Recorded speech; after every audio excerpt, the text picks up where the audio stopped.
Assalamualaikum warahmatullahi wabarakatuh. Hai sahabat sekalian, selamat datang di channel Zahir Official. Selamat tahun baru 2022.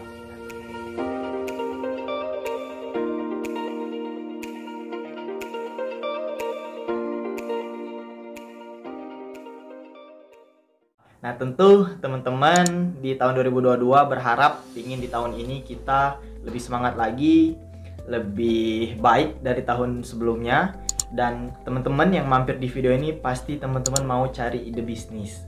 Nah, kali ini kita bakal sharing tentang ide bisnis yang tepat di tahun 2022. Sebelum kita mulai tentang ide apa saja bisnis yang cocok di tahun 2022, saya kasih pesan ke teman-teman untuk memilih ide bisnis yang memang teman-teman senangi, teman-teman sukai, hobi, fashion teman-teman, agar nanti saat teman-teman menjalankan bisnisnya, itu teman-teman lebih santai dan enjoy.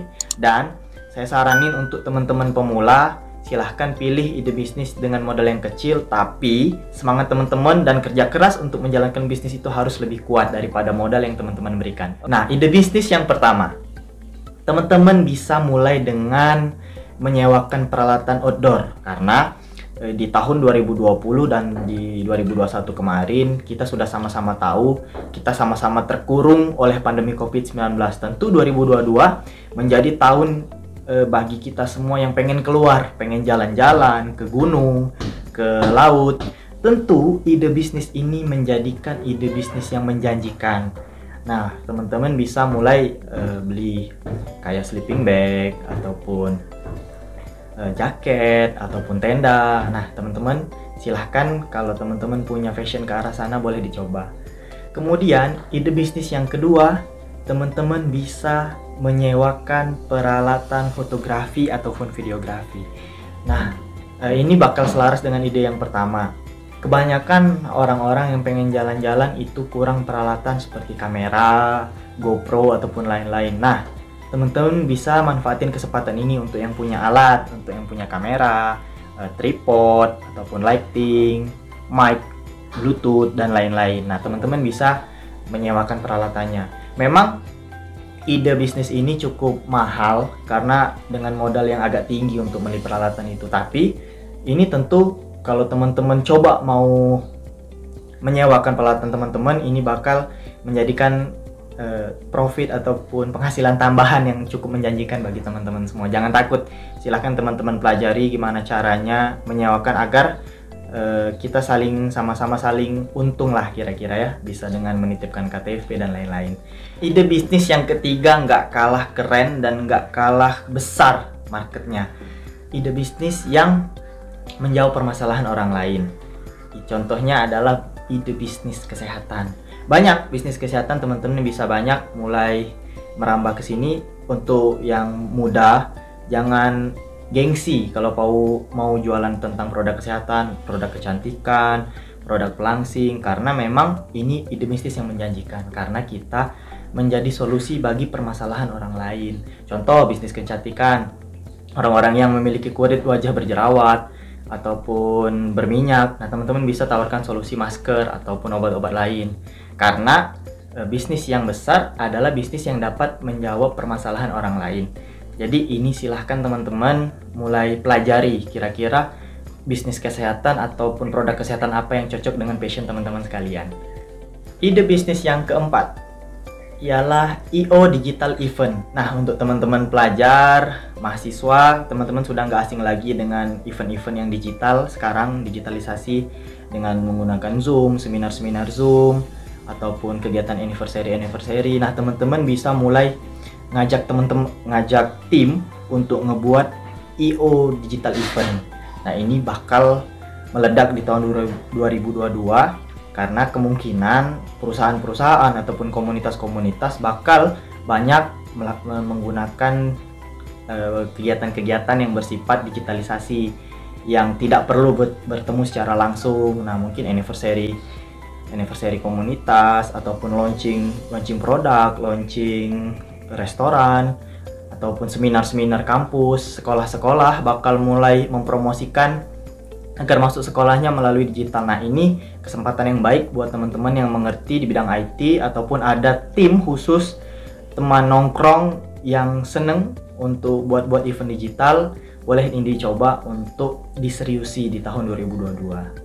Nah, ide bisnis selanjutnya yang tidak kalah menarik dan tidak kalah besar adalah usaha kuliner. Tentu usaha kuliner ini bakal menjanjikan banget di 2022. Kan seperti yang teman-teman tahu, kuliner ini kebutuhan bagi kita semua. Nah, teman-teman boleh mulai mencari ide yang kreatif. Misal contoh, dulu pernah viral es kepal Milo, terus ya makanan-makanan lain. Nah, teman-teman boleh coba melihat tren 2022, mungkin nanti Layangan Putus yang film sekarang lagi viral, teman-teman bisa ada ide dari film-film viral, apakah Spider-Man, bisa jadi ide minuman kah, makanan ringan kah. Nah, jadi teman-teman bisa mulai usaha kuliner. Saya saranin kalau nggak makanan ringan, minuman lah, boba ataupun tapi minuman-minuman lain.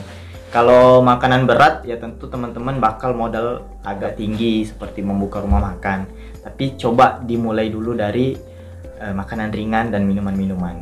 Selanjutnya adalah membuat undangan digital. Nah, undangan digital sekarang sudah tidak asing lagi, bahkan undangan-undangan pernikahan itu semua sudah digital. Dan serunya lagi, di undangan digital juga sudah ada nomor rekening. Jadi orang tidak perlu repot harus datang langsung ataupun menitipkan amplop ke yang punya acara, tapi melalui undangan digital yang dengan canggihnya sudah bisa menaruh nomor rekening, sehingga kita tidak harus datang secara langsung tapi tetap bisa menitipkan uang kita kepada yang punya acara. Nah, jadi tentu ini di tahun 2022 sangat peluang yang baik untuk teman-teman yang senang membuat digital, membuat undangan digital maksudnya. Bisa dengan PowerPoint ataupun tools-tools lain, teman-teman bisa cari di internet, dan ini cukup menjanjikan di tahun 2022. Nah, selanjutnya teman-teman, ide yang tak kalah penting untuk teman-teman yang suka mengedit ialah jasa pembuatan konten ataupun editing. Nah, sekarang sudah banyak sekali jasa-jasa editor yang dibutuhkan di Indonesia. Nah, tentu peluang ini harus teman-teman manfaatkan, dan untuk yang belum pernah belajar sudah mulai harus belajar, karena ya kita tahulah ya, tulang punggung ataupun senjata ampuh daripada penjualan itu ada di konten. Nah, jadi kalau teman-teman bisa mengedit baik pamflet, video, ataupun brosur-brosur online, nah teman-teman jangan disia-siakan kemampuan mengeditnya. Mulailah membuat pamflet ataupun portofolio untuk diri sendiri dan siap memberikan jasa editing konten. Oke, teman-teman sekalian. Dan selanjutnya adalah ide yang tak kalah menarik, langsung dan sering dibicarakan akhir-akhir ini adalah content creator. Nah, untuk teman-teman jangan malu ataupun merasa introvert. Content creator tak selamanya harus hadir di depan kamera seperti ini, tapi teman-teman juga bisa melihat contoh-contoh content creator yang ada di balik layar. Misalkan dia membuat pamflet-pamflet karusel di Instagram, ataupun dia membuat podcast hanya suara saja. Nah, ini silahkan teman-teman geluti, karena profit penghasilan dari content creator ini cukup besar. Teman-teman bisa jadi selebgram, teman-teman bisa dapat endorse, dan teman-teman juga bisa menjadi admin sosial media ataupun pengelola admin, jasa pengelola admin, karena portofolio teman-teman sudah bagus. Nah, tahun 2002 merupakan awal yang pas di awal tahun ini untuk teman-teman mulai mendalami dan menggeluti apa itu sebenarnya content creator. Mari kita menyelam bersama. Ide yang terakhir adalah dropship. Dropship ya saya kenal sih mulai masuk di Indonesia tahun 2018 ya. Mulai dropship, mulai familiar, dan ini merupakan ide yang bagus untuk teman-teman yang belum punya produk. Jadi teman-teman lihat kebutuhan market apa dan cari produknya, misal di Shopee atau Bukalapak ataupun di marketplace lain, dan teman-teman bisa kirim produk orang lain ke konsumen yang membutuhkan. Tugas kita adalah menghubungkan antara produsen ke konsumen. Tugas kita menghubungkan dan kita dapat uang. Nah, jadi teman-teman sekalian, dropship ini merupakan tempat yang pas kalau teman-teman mau belajar jualan tapi belum punya produk. Nah, mungkin itu saja beberapa ide bisnis yang bisa teman-teman coba di tahun 2022 ini. Semua ide bakal sia-sia kalau nggak ada action. Ingat pesan saya tadi di awal, silahkan teman-teman mulai bisnis yang memang teman-teman sukai atau teman-teman minati, hobi yang sering teman-teman lakukan, jadikanlah itu menjadi bisnis teman-teman. Jadikan hobi bertransformasi menjadi uang. Nah, itu pesannya. Oke teman-teman sekalian, terima kasih sudah menonton video ini sampai akhir. Semoga bermanfaat. Kalau teman-teman ada ide bisnis lain, boleh ketik di kolom komentar. Jangan lupa untuk yang sudah mampir tapi belum subscribe, silahkan subscribe dan like. Dan kalau menurut teman-teman video ini bermanfaat, tolong di-share. Semoga kita sama-sama bisa memberi kebermanfaatan. Terima kasih, dadah. Assalamualaikum warahmatullahi wabarakatuh.